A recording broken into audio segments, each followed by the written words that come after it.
A French court has said today that it will rule on 27 April whether or not to extradite to Serbia the former Kosovo Prime Minister Ramush Haradinaj. Mr. Haradinaj appeared today in Kolmar court for a third time since his arrest early January based on a Serbian warrant. Serbia wants to try Haradinaj on war crimes allegations, although Mr. Haradinaj has already been cleared of war crimes twice by the United Nations Court in The Hague.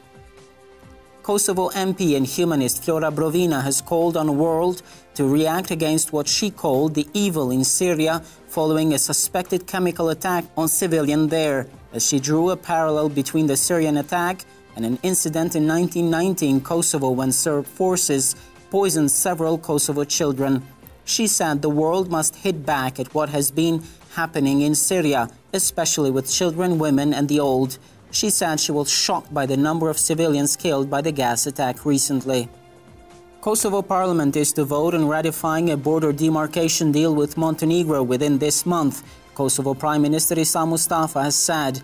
He said the deal, which the EU is pressing Kosovo to approve if it wants visa-free travel in Europe, was an obligation that the country must fulfill as soon as possible.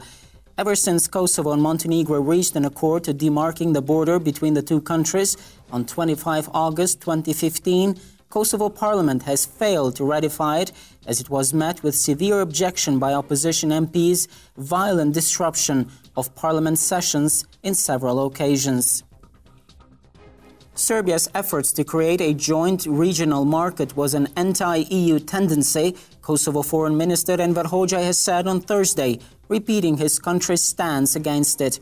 Hoxha said Serbia was seeking to expand Russian influence in the Balkans by creating a new regional market.